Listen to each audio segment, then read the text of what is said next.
Përshëndetje të dashur dhe mirë se erdhët edhe në videon e radhës. Në këtë video së bashku do të shohim mësimin numër 8 të nivelit A2 të gjuhës angleze. Në pak minuta do të ndalemi tek këto aspekte. Përdorimi i kohës së tashme të thjeshtë në formën pohore dhe mohore, pra simple present, positive and negative.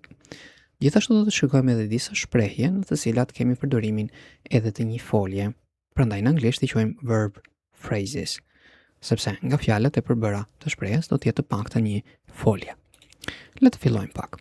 Tani, për ata që tashmë kanë ndjekur videot e nivelit të parë, e kanë tashmë një ide në lidhje me përdorimin e simple present, pra koha e tashme e thjeshtë, të cilën e përdorim kryesisht për të treguar gjërat e cilat janë zakon ose janë të vërteta. Në kohën e tashme të thjeshtë kemi edhe përdorimin e foljes be, por në përgjithësi kur i referohemi në aspektin gramatikor, domethënë ose gjatë kursit simple present, kryesisht në përgjithësi ne kuptojmë përdorimin e foljeve të tjera, jo atyre foljeve siç është folja be, e cila e ndërton pyetjen dhe negativen duke ndryshuar vende dhe duke marrë notë dhe nuk ka nevojë për një ndihmëse. Nëse ju kujtohet se ka nevojë fjalët, foljet e tjera për ndihmësen do për të ndërtuar pyetjen. Do të shikojmë një nga një këto aspekte, sa për të kujtuar disa gjëra për ata që tashmë kanë parë videot e nivelit të parë. Kur e përdorim si kohë, është e rëndësishme që t'i fiksojmë këto. Tani, sa e rëndësishme është që të fiksojmë aspektet gramatikore? Varet, është relative. Nëse synimi jonë është që të mësojmë nivelin e parë, nivelin e dytë, që të kemi ato gjërat bazë, le të themi të gjuhës angleze dhe të bëjmë disa biseda të thjeshta, pra të kuptojmë të bëjmë disa biseda të thjeshta, nuk është edhe aq shumë e rëndësishme që ne të rrimë dhe të fiksojmë aspektet gramatikore. Nëse synimi jonë është që të avancojmë akoma më tepër, është e rëndësishme të fiksojmë aspektet gramatikore, edhe pse pak gjasa ka që ne do t'i përdorim në të folurit e përditshëm. Përse është e rëndësishme? Sepse na ndihmon të kalojmë nga një mësim te tjetri, nga një nivel te tjetri dhe të dallojmë format e ndryshme. Okej? Për shembull, në kohën e tashme, ne kemi dhe tashme të vazhduar, present continuous. Në të kaluarën do të shikojmë që do të marrim disa forma të së kaluarës, si ndryshojnë njëra nga tjetra dhe ku i përdorim. Prandaj është edhe e rëndësishme që në këto raste të fiksojmë edhe për kufizimet, pra si e ndërtojmë këtë formë dhe ku e përdorim. Okay? Tani kthehemi edhe një herë. Simple present, we use the simple present for things that are generally true or that are a habit. Pra e përdorim këtë formë për gjërat që në përgjithësi janë të vërteta ose janë një zakon, pra që ndodhin në mënyrë relativisht të rregullt, të themi. Për shembull, mund të themi Americans like fast food. Po të tregojmë një të vërtet. Amerikanët u pëlqen fast foodi. They live in houses with yards. Ata jetojnë në shtëpi me kopshte. Tani, keni parasysh fjalën yard ne në shqip e përkthejmë kopësht, por ka diferencë nga fjala garden që dhe të e përkthejmë kopësht. Fjala garden ka kuptimin e një kopshe i punuar, pra bache që i thonë disa të punuar, pra kemi mbjellë gjëra aty. Kurse yard, nëse keni vënë re ato shtëpitë amerikane zakonisht nëpër filma, që kanë pjesën përpara shtëpisë që zakonisht është shtruar me bar, mund të ketë tek tuk në një lule, tek tuk në një pemë, por në përgjithësi është e tillë. Pra asaj gjëje ne i referohemi si yard. Dhe garden është një kopësht i punuar, tamam. My wife works from 9 to 5. Kujtojmë që në kohën e tashme të thjeshtë kur flasim për veten e tretënjëjës, që ne zakonisht do t'i referohemi si he, she, it, por mund të ndodhi që kemi edhe me fjalë të tjera, në formën pohore, pra kur tregojmë diçka, foljes t'i vendosim s. She works, my wife works. Dhe disa fjalë të cilat janë të parregullta, mund të ndryshojmë formën, për shembull, folja have, kam, që ne e përdorim për I, you, we, they, në të tashmen e thjesht, për he, she, it, do të ndryshojnë në has, vetëm në formën pohore, vetëm formë pozitive, kur tregojmë diçka. Për shembull, Anna has 2 children. Nuk themi Anna have 2 children, pra Anna ka 2 fëmijë. Edhe këtu njëherë, I, you, we, they, folja mbetet në formën bazë, work. Edhe në negative do vendosim don't, folja mbetet në formën bazë, I, you, we, they, don't work. Kurse në të dhjetë lartë, për sa i përket he, she, it, pra vete e tretënjëjës, foljet do të marrin s. He, she, it works. Dhe në formën negative, don't do të ndryshojë në doesn't për he, she, it. Dhe folja, këtu kujdes, folja kthehet në formën bazë të saj. Nëse është e rregullt, humbet s-n, nëse është e pa rregullt, do të kthehet në formën bazë. Pra has do kthehet në have në negative. He, she, it doesn't work. Okay? Tani, këto duhen pak praktik, sepse një gjë është ta dim në teori, që në pozitive vendosim s, në negative do të bëjmë kujdes edhe në pyetje mos ta vendosim, dhe një gjë tjetër është ta vendosim në praktik, prandaj na duhet pak praktik me lexim, me dëgjim, me të folur dhe kështu me radhë. Shfrytëzojmë çfarë do lloj mundësie kemi për të praktikuar anglishtën. Atëherë, për sa i përket shkurtimeve, contraction e pashkurtuar është do not, e shkurtuar bëhet don't, does not bëhet në doesn't. Të dy janë të sakta, përdorim në këtë ndihmë më rehat. To make negatives, use don't, doesn't plus a verb. Pra të bëjmë formë negative, ose mohore në shqip, do të vendosim don't ose doesn't, në varësi të për kë po flasim. Dhe folja, si do të jetë folja? Gjithmonë në formën bazë, nuk ka rëndësi nëse edhe po themi për he, she, në formë negative, do të jetë në formën bazë. Pra he doesn't work, nuk themi he doesn't works. Okay? Nëse është i qartë, vazhdojmë tej. Atëherë, kujtojmë edhe një herë rregullat e gërmëzimit kur kthejmë foljen nga forma bazë që kthejmë në veten e tretë njëjës kur i shtojmë s. Kemi parë se kishte disa raste. Okay? Spelling rules for he, she, it. Add s. Pra në shumicën e foljeve ne do të mjaftojmë thjesht duke shtuar shkronjën s. Work, works. Play, plays. Live, lives. Okay? Por kemi kujdes. Kur folja përfundon me ch, me sh, me s ose z, në këto raste nuk mjaftohemi vetëm duke shtuar s, po do shtojmë es, dhe es-ja do të lexohet is. Pra watch, watches. Finish, finishes. Dhe aspekti i fundit, nëse shkronja e fundit e foljes është y dhe përpara saj kemi një bashkëtingëllore, tani për ata që ndoshta nuk e kanë të qartë dhe çfarë janë zanoret dhe bashkëtingëlloret, mund të mbajmë mend që zanoret në gjuhën angleze janë 5, që i themi vowels, a, e, i, o dhe u. Pra, një mënyrë e thjeshtë për ta mbajtur mend, nëse përpara y-s nuk është një nga këto 5, por është një shkronjë tjetër, që bie tjetër bashkëtingëllore, consonant, atëherë rregulli thotë që hiqe y-n dhe shto i-s. Keni parasysh që disa nga këto ndryshimet më tepër kanë të bëjnë me shkrimin. E ka përmendur edhe në videon që i përket nivelit të para A1. Në çfarë kuptimi? Për shembull, thoni fjalën study. Si mbaron fjala study? Mbaron me i në të thënë, edhe pse teknikisht shkruhet me y. Okej? Kështu që kur ne e bëjmë shumës, në të thënë study, studies. Në të thënë është sigurisht kemi shtuar vetëm një s. Me vinire? Study, studies. Por në shkrim duhet ta fiksojmë, sepse edhe kur shikojmë ta lexojmë, mos ta ngatrojmë me një fjalë tjetër, por edhe kur ne e shkruajmë si fjalë, ta dimë ta shkruajmë saktë. Edhe për kufizimin në anglisht, në thotë që përmendë pak në shqip, if the last letters are consonant plus y, pra nëse shkronjat e fundit janë bashkëtingëllore dhe y, duhet të bëjmë këtë ndryshim. Okay? Kalojmë pak nga e djatha, rikujtojmë edhe një herë disa folje të cilat janë të parregullta. Okay? Të parregullta, që në anglisht i themi irregular verbs në rastin ton, folje të parregullta, çfarë do thotë? Që nuk ndjekin këtë rregullin që ne pam këtej në të majt, por ndryshojnë. Si do të ndryshojnë? Duhet i mësojmë një nga një. Nuk ka një rregull fiks për na qenë të parregullta. Mund të ndryshojë një shkronjë, mund të ndodhi që të ndryshojë edhe komplet fjala. Okay? Këtu konkretisht kemi have, do dhe go. Okay? Tani këtu kemi vendosur edhe foljen say, jo se ndryshon në vetvete sepse kjo merr s, por kemi grupuar këtu meqense mënyra se si e themi ndryshon goxha. Okay? I have do bëhet në he has, I do në he does, I go në he goes, dhe I say në he says. Në shikoni se sa ndryshon shqiptimi, edhe pse teknikisht ne kemi shtuar vetëm një s. The spelling rules are the same as for the plurals. Çfarë thotë kjo? Rregullat e gërmësimit janë të njëjta si te shumësi.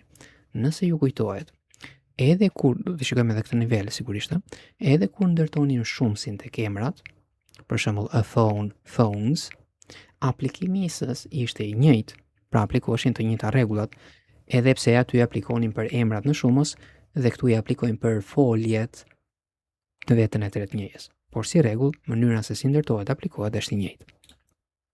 Vazhdojmë më tej. Le të shikojmë disa verb phrases.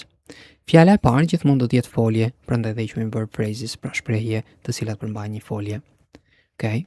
Cook dinner, gatuaj dark, do homework or do housework, bëj detyrat e shtëpisë, bëj punët e shtëpisë, drink water, pi ujë, eat fast food, ha fast food, go to the movies, shkoj në kinema. Kujdes këtu, për kineman kemi disa fjalë në gjuhën angleze, njëra prej tyre është edhe the movies, sigurisht do themi filmat në shumës. I referohemi edhe kinemas me këtë. Nga do të dallojmë nëse the movies po themi filmat në shumës apo po themi kinemaja, do të shikojmë nga konteksti, sepse the movies, mënyra se si shkruhet dhe thuhet, mund të nënkuptojë të dyja. Have children, kam fëmijë, like animals, pëlqej kafshët, listen to music, dëgjoj muzik, live in an apartment, jetoj në një apartament, unë po i aplikoj për veten time, por kuptohet mund të aplikojmë pastaj për të gjithë individët. Play the guitar, luaj kitaren, read a newspaper, lexoj një gazet, say sorry, them më fal, më vjen keq, speak German, flas gjermanisht, study Spanish, studioj spanjisht, take an umbrella, merr një çadër ose marr një çadër, want a new phone, dua një telefon të ri, watch a movie, shoh një film, wear glasses, mbaj syze, work in an office, punoj në një zyrë. E shikoni këtu te 18 një sekond, wear glasses. Ne, që wear dhe përkthejmë vesh, e përdorim kryesisht për rrobat, por në anglisht fjala wear përdoret edhe për aksesorët, si në rastin e syzeve për shembull. Okay. Ecim më tej. Le të shikojmë pak disa folje, të cilat mund të kenë 2 ose ndonjëherë edhe më tepër kuptime. Disa mund të jenë të ngjashme në shqip, disa jo. Për shembull, kemi fjalën work, has 2 meanings, do të vendosim një s këtu mungon, pra ka 2 kuptime. She works in a bank, pra kur themi punon për njerëzit, ajo punon në një bank, is her job, është profesioni i saj. Por mund të përdorim siç e përdorim edhe në shqip, nëse një objekt funksionon ose jo, pra është i prishur ose jo. The phone doesn't work. Telefoni nuk punon, me idenë që nuk funksionon. Përse? It's broken. Është i thyer. Okay? Gjithashtu kemi parë edhe foljen have, që mund të marrë përveç kuptimit kam, mund të marrë kuptimin ha dhe ose pi. Okay? Tani, këtu edhe bëjmë edhe pak dallimi se kur mund të përdorim it, meqense edhe it ka kuptimin ha. Have can be used for both food and drink, pra mund të përdoret në të njëjtën kohë edhe për ushqimet dhe për pijet. And is common with meals, dhe e përdorim shpesh, këtë do thot common, sidomos kur flasim për vaktet, për shembull mëngjesi, dreka, darka. Na vjen më mbar në gjuhën angleze të themi have lunch, se sa të themi eat lunch. Have a coffee për shembull, ose have a sandwich, edhe në shprehje të tilla. Okay? Kurse në përgjithësi kur flasim për ushqimet specifike, të cilat kemi parasysh në disa raste mund të ketë edhe ato hapësirat gri në kuptimin që nuk dallohet qartë nëse është njëra ose tjetra, kështu që ato specifikisht pastaj do t'i mësojmë në mënyrë konkrete. Por për kufizimin e përgjithshëm është që kur flasim për ushqimet individuale, zakonisht do preferojmë pastaj të përdorim fjalën eat. Këtë thotë edhe aspekti i fundit. Eat can only be used with food. Për shembull, eat fast food, eat an apple, eat bread, ha buk dhe kështu me radhë. Okay. Shkojmë pak te pronunciation. Nëse ju kujtohet, kemi thënë që në lidhje me s-n që vendosim në fund, kemi 3 mënyra se si e shqiptojmë. Mund të jetë s si snake, mund të jetë gjysëm ose z e plot si zebra, por aty ku duhet pak më tepër kujdes, meqense s-ja dhe gjysëm z-ja kanë pak diferencë nga njëra tjetrën, aty ku duhet më tepër kujdes është kur ne shtojmë es. Se es janë do të lexohet is, dhe diferenca është goxha e madhe nëse ne pa dashje nuk e themi is, po themi s ose es. Okay? Për kufizimi i parë thot në të djathtë lart. Remember when we add es, pra mbaj mend që kur ne shtojmë es-ën, and when a word ends with the last 3 letters ces or ges, pra kjo aplikohet jo vetëm tek ato fjalët që përfundoni me ch, me sh, me s, me z që ne shtoni me s-ën, por edhe nëse fjala kur ne kemi shtuar thjesht një s, por ndodh që të përfundojë me c, e, s dhe g, e, s, edhe në këto raste ES is pronounced is. Pra S-ja është ose shqiptohet is. Si për shembull watches, finishes, changes. Okay? Pastaj, të shikojmë disa fjalë të tjera. Useful words, fjalë të dobishme. Why and because. Përse, okay? Do të thënë why, pse, dhe because që i bën në shqip ta përkthejmë sepse. Okay? Pra, njëra kërkon arsyeën dhe tjetra tregon arsyeën përse. Use because to answer questions with why. Pra, do përdorim because për të përgjigjur pyetjeve të cilat fillojnë me why. Për shembull, why are the freeways good? Përse janë autostradat të mira? Okay, këtu nuk duken fjalët e fundit se kam ekranin. Because they are very fast. Sepse ato janë shumë të shpejta, në kuptimin që mund të eci shpejt. Pra, kërkojmë arsyeën, tregojmë arsyeën përse. Vazhdojmë mëtej. Le të shohim tani disa artikuj të shkurtër kur kemi për aplikimin e këtyre aspekteve gramatikore dhe fjalëve të reja që morëm. Okay? Tani do të flasim për disa mendime ose ide që ne mund të kemi për kompozitë të saktuara ose për kultura të saktuara, për njerëz të saktuar që përkasin një shteti ose një kulture. Atëherë, e para është true or not, pra e vërtet ose e gabuar. Okay? Americans eat fast food every day. Amerikanët hanë fast food çdo ditë. Është e vërtet ose e gabuar. Do të shikojmë persona që flasin, të cilët jetojnë aty dhe shprehen ose tregojnë eksperjenca e tyre. E para që na tregon pak është pay from China. Çfarë thot pay from China? It's true that Americans eat a lot of fast food, but they don't eat fast food every day. Okay? Jo kam bërë me ngjyrë të verdh kur kemi foljet në kohën e tashme qoftë edhe formë negative të tyre. Kështu që bëni dallime se si ndryshon nga përemrat I, you, we, they kur kalojmë te he, she, it që do të marrë sën ose doesn't në formë negative. Pra kthehemi edhe një herë. Çfarë thot Pei? Është e vërtetë thot Pei se amerikanët hanë shumë fast food, por ata nuk hanë fast food çdo ditë. Vazhdon më poshtë. I share an apartment with an American woman and she cooks all the time. Unë ndaj një apartament, do me thënë që jetojnë të dyja dhe ndajnë shpenzimet, një apartament me një grua amerikane dhe ajo gatuan gjatë gjithë kohës. Edhe në fund, she only eats fast food on some days with me. Ajo ha fast food vetëm në disa ditë bashkë me mua. Okay. Kalojmë tej, dhe shikojmë pak një ide tjetër në lidhje me Kaliforninë, në Amerikë gjithmonë. The sun shines a lot in Southern California. Pra është kjo ideja përgjithshme që dielli shkëlqen shumë, për mos thënë gjithmonë, në Kaliforninë e Jugut. Dhe këtu na tregon Gabriel from Mexico, i cili jeton në Kaliforni. Çfarë thot Gabriel? The weather changes a lot quickly in many places in the US. Pra, moti ndryshon shpejt, shumë dhe shpejt, në shumë vende në Shtetet e Bashkuara. But not in Southern California. Por jo në Kaliforninë e Jugut. The sun shines, the sun shines a lot here. Dielli shkëlqen shumë këtu. It doesn't shine every day. But be careful when it shines. Nuk shkëlqen çdo ditë, por bëj kujdes kur shkëlqen.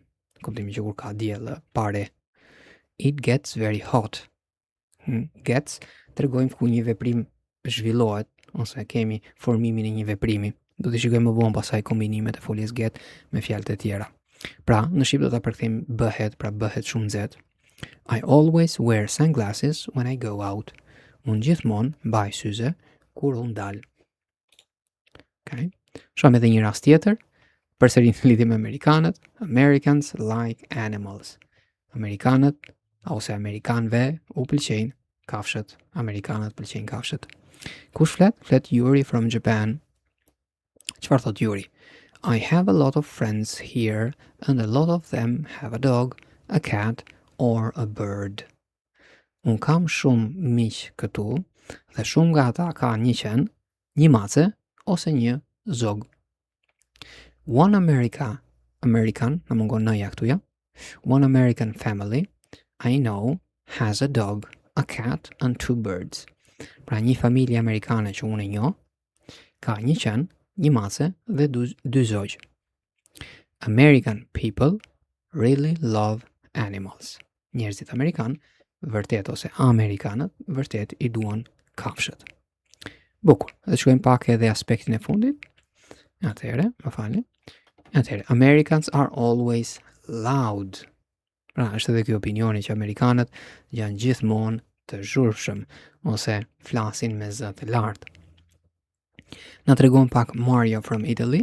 Çfarë thot Mario? Some Americans are very loud.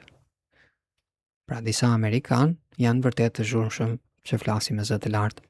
But I work with an American man at a coffee shop. Por unë punoj me një burr amerikan te një kafene bar. And he's really quiet and polite.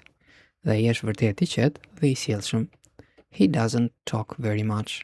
Ai nuk flet shumë. But he's a very nice guy. Por ai është një djalë, një burr vërtet ose një njeri edhe mund ta përkthejmë në këtë raste, shumë I sjellshëm. Okay? Pra, mund të ndodhë që të kemi një opinion ose të jetë krijuar një opinion për një kulturë të saktuar, disa gjëra mund të jenë të vërteta, por nuk është thënë që çdo gjë është e vërtetë patjetër. Kaq kishim edhe për këtë mësim. Ju falenderoj edhe një herë për vëmendjen dhe shihemi në videon e radhës.